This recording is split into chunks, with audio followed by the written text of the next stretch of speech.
The Irish craft beer industry is booming. It's gone from 15 microbreweries in 2012 to 72 in 2017.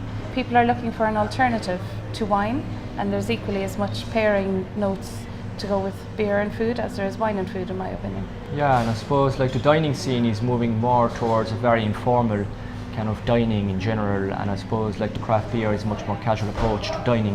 When we design menus for food pairing, we always start with the dishes. We work with seasonal produce, we work with local produce, which is very important to us in the Celtic Cross. And then we choose one microbrewery. As Marie said, there's 72 now in Ireland, so we have quite a lot to choose from. And out of their beers, we just try and match them together. So obviously, a lager, which would be extremely subtle and would be kind of citrusy, we'll match that with fish, where a stout or a porter would be much more stronger.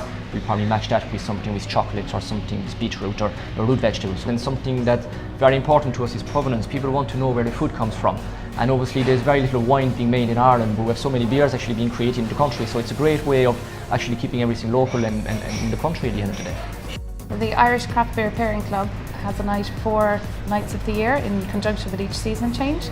And this Friday night is our first, and we'll have a drinks reception on arrival, and then it's a 4-course menu, and each course is paired with a beer. Yeah, so the first one is going to be the West Cork Brewery in Skibbereen, and we're really excited about it. They have 5 or 6 different products, which is absolutely amazing. And then we'll probably move towards something, maybe the Clonakilty brewery after that, and then obviously at some stage we'll have to come out of County Cork and we'll go and look for something a bit different again. So we'll be starting with a drink reception with canapes, matched with one of the lighter beers from the lads. Then after that we move on to a Dublin Bay prawn dish, beautiful in season at the moment. Then we'll move on to a lamb dish to cook 2 ways. So we'll probably use the lamb shoulder braise, and we also use a lamb cutlet on that.